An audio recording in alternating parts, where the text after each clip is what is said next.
All right. Welcome to the Good Hang podcast. I'm Julian Corrado, and this is my co-host, Ariane. Hello. And we're here for your weekly dose of battery-filling conversation.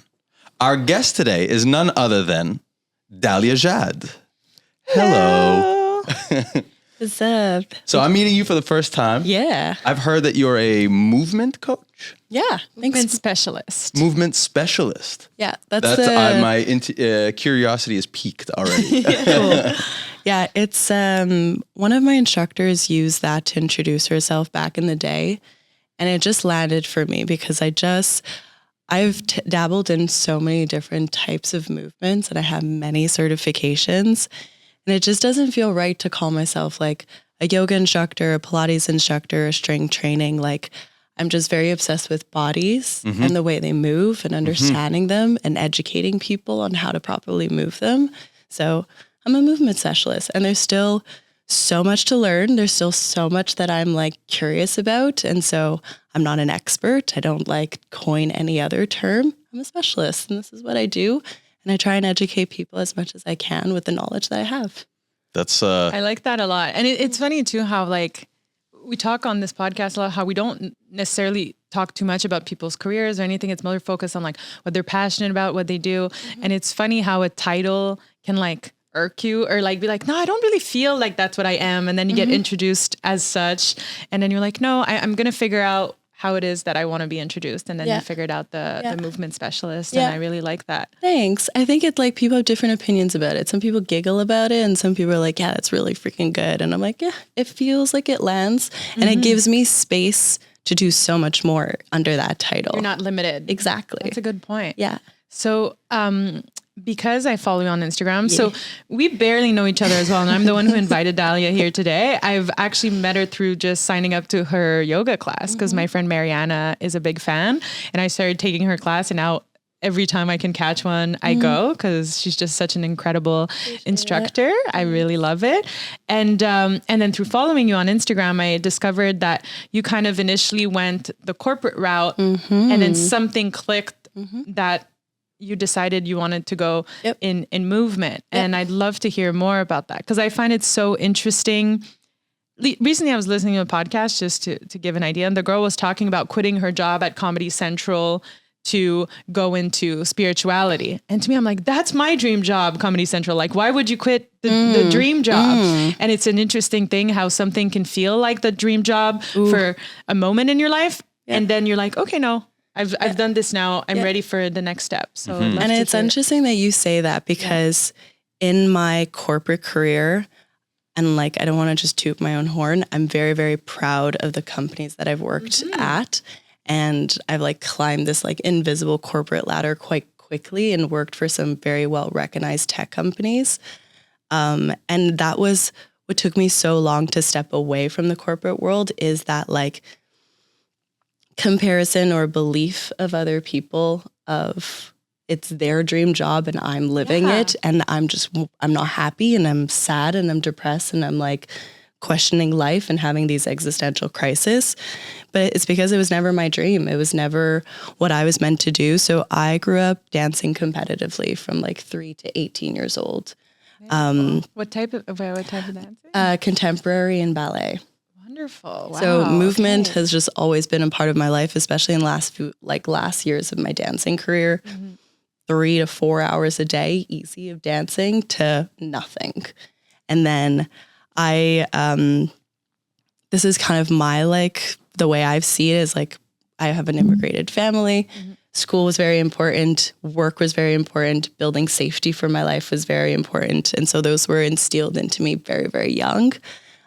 So dance was a passion. Dance was coined as like, this is what you do on the side, but it's never going to be your job, and go out and open as many doors as you can. If you could do science, great. I was not a science person at all. Like I would come home with my bad grades to my dad and be like, I tried. You saw me sit at the table for hours. I tried so hard. It was not me. The PTSD of like crying, doing your homework with you. That's how I feel every year when I do my taxes, by the way. Like, I turn into like a 5-year-old. I'm like, Mom, why are you making me do this? Meanwhile, she's like trying to help me. And So that was like the internal struggle. And so it was just never put on the table as an option, and I didn't have people in my surroundings that were doing things like this to even visualize or envision it as a potential path. So I went down the school path. I got my marketing degree. I finished university, started corporate job, did extremely well in it because both my parents are in business and like good people person, good socially. And so we went down that path for about 6 years, and then the pandemic hit and I was working in tech, and tech did extremely well during the pandemic. So I was working 10 plus hours a day, easy, at home alone. The gap between different people and their job situations or during just that period is phenomenal. It really is extreme. It really was. Because some people would have loved to just have a job. Some other people were unhappy at their job, but I don't know. It was just such an extreme period. It really was. And just so much negativity happening around too. And just like so much. And powering through and just really like, let's keep going. Yeah. You're like, it's the end of the world, but gotta send this email now.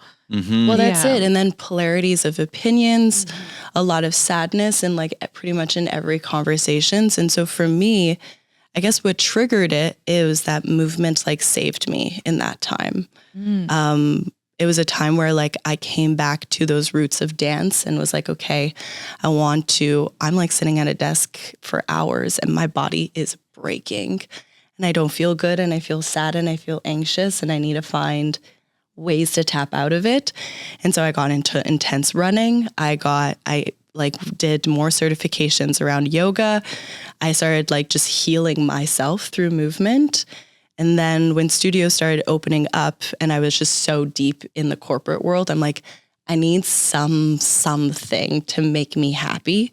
So I took up at my like local studio. I asked if I could teach 1 or 2 classes a week. And I just started like doing that as like my side hustle.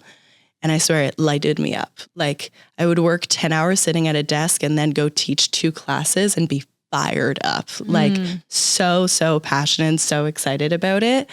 And now that's all you do? Now that's all I do. Good so for I you. did the 2 for about 3 years. And then at some point it just clicked where I was like, life is too fucking short to not give this a shot. You know what the like a hell yes feels like of you're like, whoa, when I do this, I'm lit up. Like, why couldn't this be it? And I thought it was really interesting what you said about in dance, like not having anyone around you doing it, because I think part of this podcast is also to introduce people to like people they might not have in their circle of friends, like people that are expanders in any field just for actually trying something a little bit different. Because Expanders. I like that word. I like expanders I like that word because too. it's like you said before, like I'm not an expert. Yeah.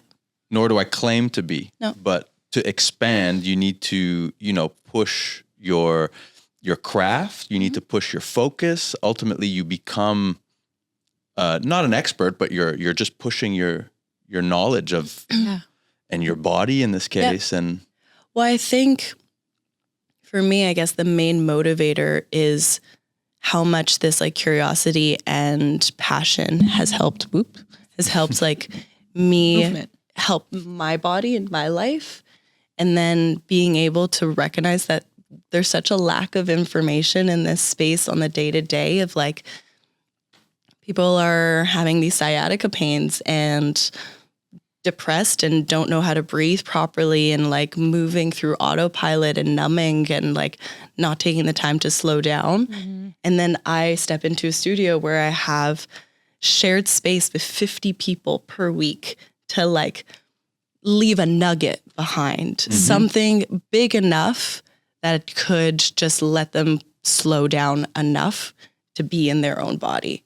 And like, what an absolute gift that is. Like, I love my life. I love my life. And it's not even, started. It's so, it's so wonderful. Like, and also if I'm like you said, you mentioned intense running in the beginning. And I think there's this like thing in corporate culture to like with movement I move to kind of like look good and like to continue to be successful because it's attached to success. So it's like everything, I work extreme hours, then I train extreme.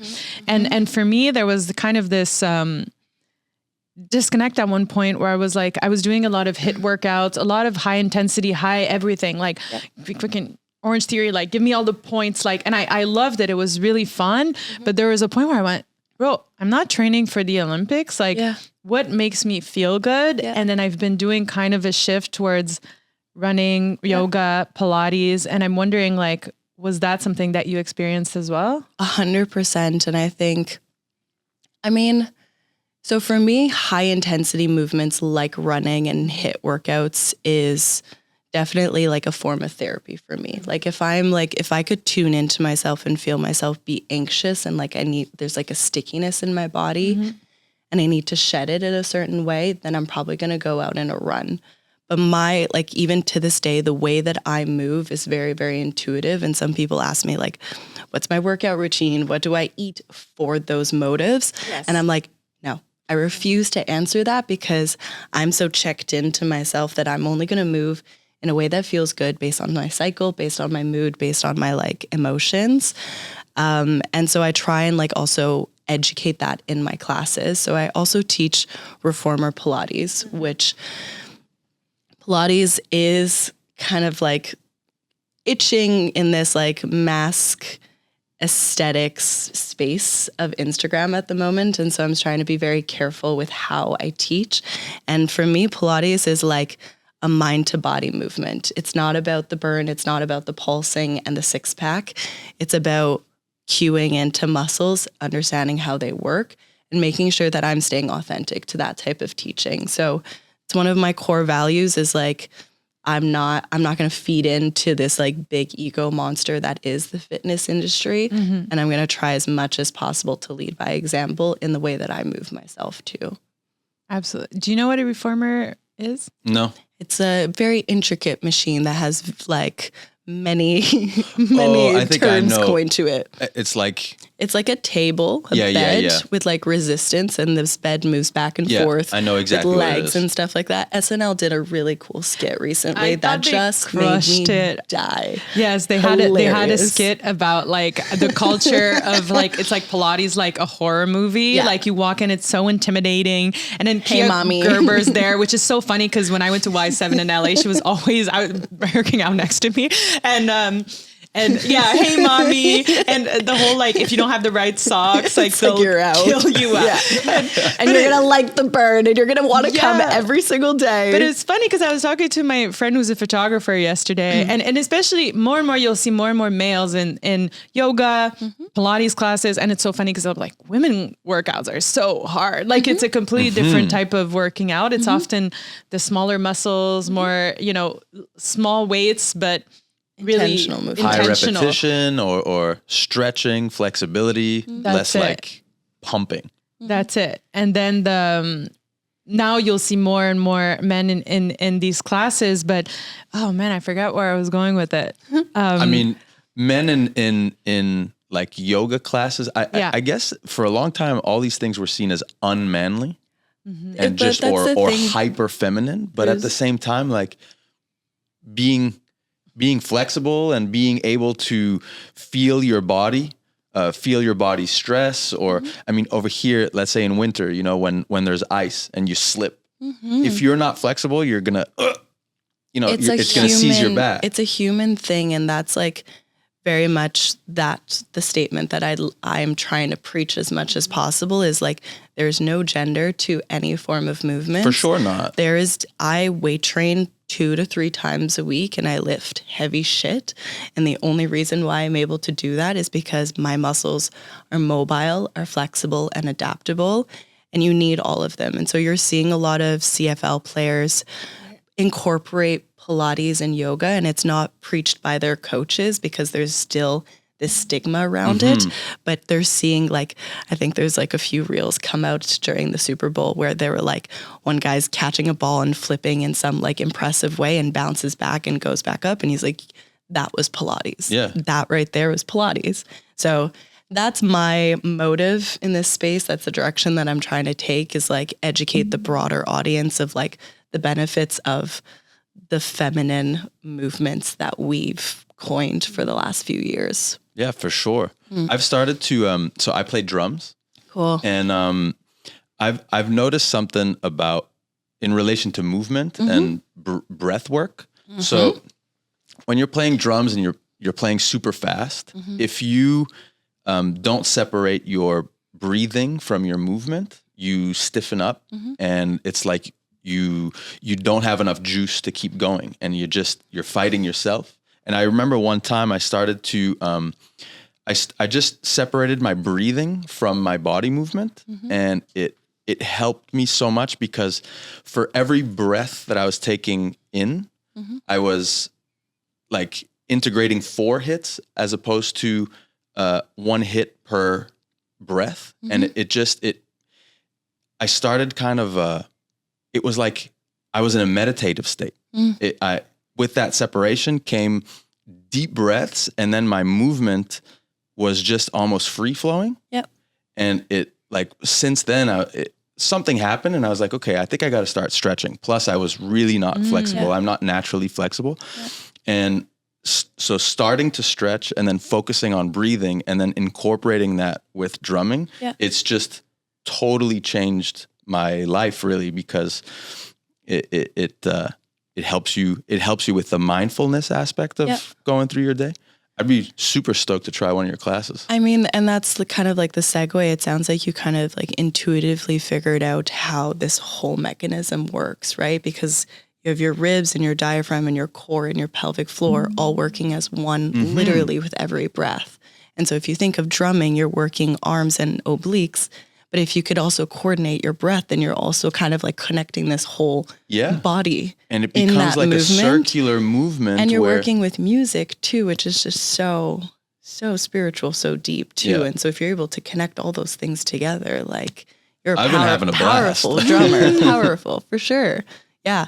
I mean, I think reformer Pilates is probably something that would work well for you in that space too, because you start seeing muscles on that machine that you didn't even know you had. Absolutely. And it's like, once you see it, you can't unsee it. And then you tap into it when you drum, and you tap into it when you run.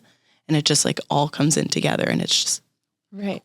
Yeah. No, I've been feeling that way too. And he dances a lot in his performance as well. But I've been seeing that as well, where like, I feel like I've never been more like fit in certain ways compared to when I was doing very intense exercise.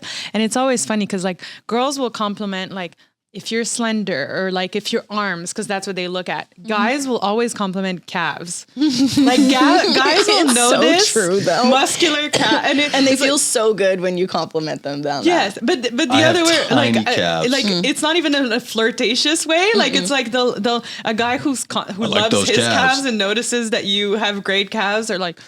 Sick calves, props. bro. Yeah. Sick calves. Check them out. Sick calves you got there, bro. Yeah.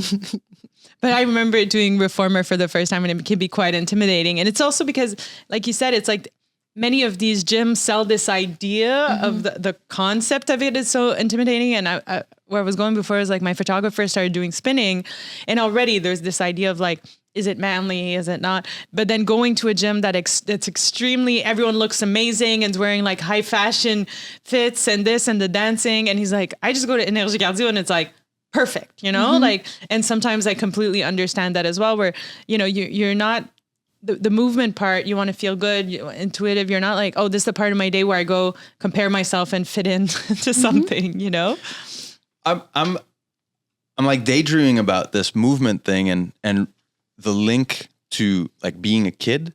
You know how kids, it's just whatever feels good and they're jittery and it's like sit still, but at the same time, why? I understand that there are moments to be serious and there are moments to, and I'm a very fidgety person and but there's something to be said about getting that energy out of you, you know, and just we've become so sedentary. Yeah.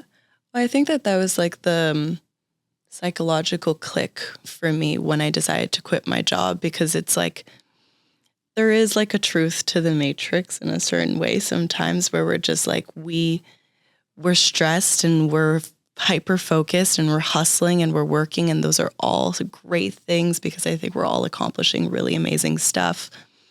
but that stress is still going to be there tomorrow, even if you choose to take an hour of movement or not. And exactly. us sitting down for 8 to 10 hours a day makes no sense. No. Us having low sciatica pain at 30 makes no sense. Mm-hmm. Like, if even just like the thing I find hilarious is the planking. Like, people have such a hard time planking on our hands because of that weight bearing feeling. But when you think about it, like when we were Like kids, on your wrists? yeah, like when you were crawling, let's say, as soon as you're done crawling, we do not do that type of movement anymore. But that's so much core, that's so much weight bearing and so healthy for our bodies, but we don't do it anymore. So with children, so I have 2 daughters. Yeah. They're going to be 4 and 2. Okay. And when they were starting to walk, Yeah. I was looking at how the body was moving, and it's just like, it's all free. Yeah. So there's zero stress. Drunk It's- babies walking yeah, around. but I was realizing, I can't bend over like that. I can't crawl through little spaces. And I was like, I gotta. I gotta, not only to play with my daughters, but for my own body, to kind of revert back to how my body was meant to move, and how it just, if you don't do those movements, then It rigids up. yeah. And then you look and you're 80 and you have, Forget 80, arthritis. you're 35 and you can't put your socks on. yeah. Yeah. It's like that Scary. animalistic Yeah. movement. Like they say, Yeah. I think, I don't know. I was listening to a podcast. They were talking about how like we were like meant to be like animals. And then because we stand up at such a young age, then we've like fucked up our bodies. So it's like kind of pretending to be an animal and like diving in. That's kind of what we do with the that's cat it. cow and the, There's so many different like Exactly, yeah. specialties and like Yeah. forms of movement. And that's Yeah. why I don't preach that I'm an expert at all, because there's like someone that's going to be a specialist in their type of movement, but find something that works for you. It's Yeah. not about punishing your body. It's not about looking a certain way. It's about your body needing to like have some fluidity and movement and agility and strength to it in the way that is animal-like, yeah. for sure. Yeah. And also in the way that I like the word intuitive a lot. I try to use it a lot as well, because it's something, like you said, when people are asking about what you eat and what you do, I know that I'm doing great when I'm not forcing, where I'm like, I want to go for a run. I'm feeling it. And when I'm eating every day, just like in a way that doesn't feel like I'm numbing, in a way that doesn't feel like I'm skipping meals. Like I just kind of know that's when I know my mindset is like, I'm doing good. Yeah. And let yourself indulge if you want to. Yeah. And recognize how that lands and when you could plug and play those like chocolate pieces and watching a And few without episode of guilt TV. too. Like I think No. that's the tough part. Like these last few weeks I've been working out, I've been super consistent, and then I got super busy, and then I haven't been moving. And then it's like, okay, how can you incorporate movement in and prioritize it when you feel like you're running out of time? Right. And see, the fact that you're asking yourself those questions is showing that there's like a self-awareness and there's like checking in and a desire to recalibrate. I think the issue that I'm seeing on like a general basis is like people are just numbing themselves or burying themselves in work and not even checking into the fact that like, I feel icky, I don't feel good. Why? Or what is it that's missing in my life, instead of just like powering into it. Absolutely. You know? I think it's also like a lot of people will be like, well, I'm not like you. Like your movement is such a big part. Like you're this addicted to movement person and it's like, I don't even know how to, it's like they're asking for advice, but they don't really want to hear it. So I can hear it in my head. I'm like, never mind. Cause like it's hard when you have this mindset that it's impossible or that like, it's for you, it's too hard. Cause really you just kind of have to do it. You also just haven't found something that lights you up. That's like a big part of it. some people love rock climbing, and I'm like, great, go do more rock climbing. Some But people just like it's not walking. just finding something that lights you up. It's like, it's finding the regularity. Yep. Because if you're only chasing what lights you up, you're going to be disappointed because you're going to get bored. That's just human nature. Yeah, But I that's a think fair figuring statement. out that consistency and then that, or discipline. Yeah, but I guess both There's a consistency space and where you discipline. feel like checked in and tuned in and grounded, and you're like, ugh, after I do this, every time I'm like, that felt good. And I also think that there's like, because we're in this like Western culture of like, it's either 0 or 100. And I think people try and seek a form of movement and like go hard and make sure it's perfect and make sure it's like worth the time that they put in, take 5 minutes, go for a walk. You did 5 minutes today, great. Did that like ease your brain? Great. Tomorrow you want to do 10. Tomorrow you want to actually go for a run. The day after you want to do a little bit more. Just take a step forward. Just do something. Doing one thing will lead to, I saw you have a dog, right? I do. So I was babysitting my parents' dog recently, and like I had to put into my routine of like waking up and like now I listen to meditation, I go for a walk, and then at the end of the day I go for a walk. And now I'm thinking of getting one, but I'm nervous about adding this routine to my life, but it kind of forces, you find it's a lot? I mean, listen, I'm not going to compare it to having a kid. But you could. I won't judge. It's my kid, right? Yes. Where it's just like, there's so much pros to having a dog. And like, I adopted my dog during the pandemic. And with this corporate job, he was literally the only reason why I would step outside sometimes, which like, I'm grateful forever for him. But I'm a single mom and I work and I move every day all the time. And I have to come home, and he's a German Shepherd dog. And we have to walk 5K a day. And so it's a lot of responsibility. And I think can't deal with the shedding. Yeah. Mad at shedding. I'm like, it's everywhere. I'm like, it's part of me. I'm like, that's why I'm not wearing any black today. Because I'm like, it's embedded in my stuff. But yeah, it becomes a part of you, and it creates limitations, but it also creates expansions. But how lucky we are to have animals in our lives. 100%. But even if you don't like have an animal, it's like treating yourself like I got to go for my walk, you know? And you do, because it made me feel that week that I did it every day. I felt really, really good. And you know what I've been realizing too, especially let's say if you have the type of life where you're on the go a lot, when you're consistent in your practice, whether it's going to the gym or running or whatever it is, when you leave town, it's hard to keep that consistency. But I realize that isn't that the whole point of being consistent? So that when there is kind of a disruption in your day to day, that you've put in the work already, and you're aware that, okay, right now is a dip, but I'm just going to get back to it. I think mindfulness is probably a huge part of it, and probably with the moving as well. It's like being mindful of what your body is telling you it needs. So you've made that statement, and so I've been practicing yoga for a while, like 15 years, and yoga 15 years ago looked a whole lot different than what it is now, at least in the Western culture. But I remember when I used to go take my yoga classes at this one studio, the practice never changed. It was the same 20 poses, probably different teachers, but teaching the exact same thing. And I think if you apply that now in studios, there would be like boredom created. But the intention of that is that the practice doesn't change, you change when you step into it. And the poses are going to feel easier and harder depending on the day and depending on how you stepped into it. But what you need to regulate is yourself and your mind as you move through it. And so the yoga practice then becomes about mindfulness and not actually about the poses moving through it. But it's an interesting switch because at first, let's say I come from a very basketball oriented sports background. So it was, and growing up, I wasn't into yoga, and I just wanted to like play with my friends, and we excelled as a team, but it was more about the cohesion of the group more so than practice. You know, I find like just by playing regularly, then that was our practice. But,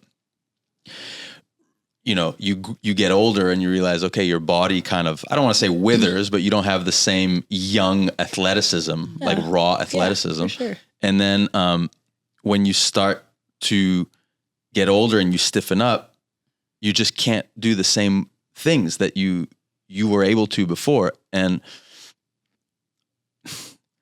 I guess what I'm trying to say is with that mindfulness, you just become so aware of your body. I guess you get too aware, but your movement through space is it's just different. You feel better. You just feel better when you move. I'm just really impressed that people are movement specialists. I never thought that was a thing, cool? You know? And we're meeting so many people that have so many different jobs that when I was in high school, I know, I love this like 2024 year and all of that. Because I agree. It's really true. It's like allowing yourself. But that's why I brought up the expander term in the beginning, because like you said, when you're not surrounded by it, you think it doesn't exist, or you think it's very impossible to succeed in that lane. And I kind of felt the same way working in comedy, or where you're like, well, you have to be really special. And then it's like, well, then am I assuming I'm not special? Like, what's that, you know? But I think funny enough, the people I know who have pursued that job or were motivated by their parents to pursue something a bit more out of the box, over time became successful at doing it. You know, you can't discourage, versus of course I can understand the corporate feels like an easier thing to achieve, but it's also not, you know? I think it really comes down to passion and just the belief that whatever reality I picture in my head is true. And there's just so many paths to get to it.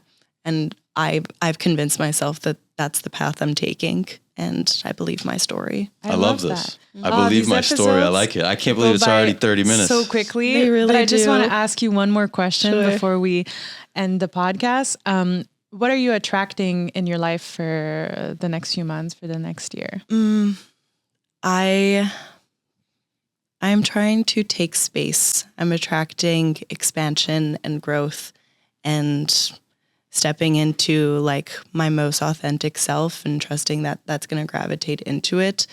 I think I'm like other people battle through imposter syndrome and like wanting to prove myself, and I'm done doing that. I'm just going to live authentically and just take space, and the things that are meant for me, I think are going to make their way into it. So. Well, thank you for sharing. Yeah. Really, Thank you so much. That was wonderful. Great hang. It really was. Thank you. Thank you for coming by. All right, that's it. Peace. Stop right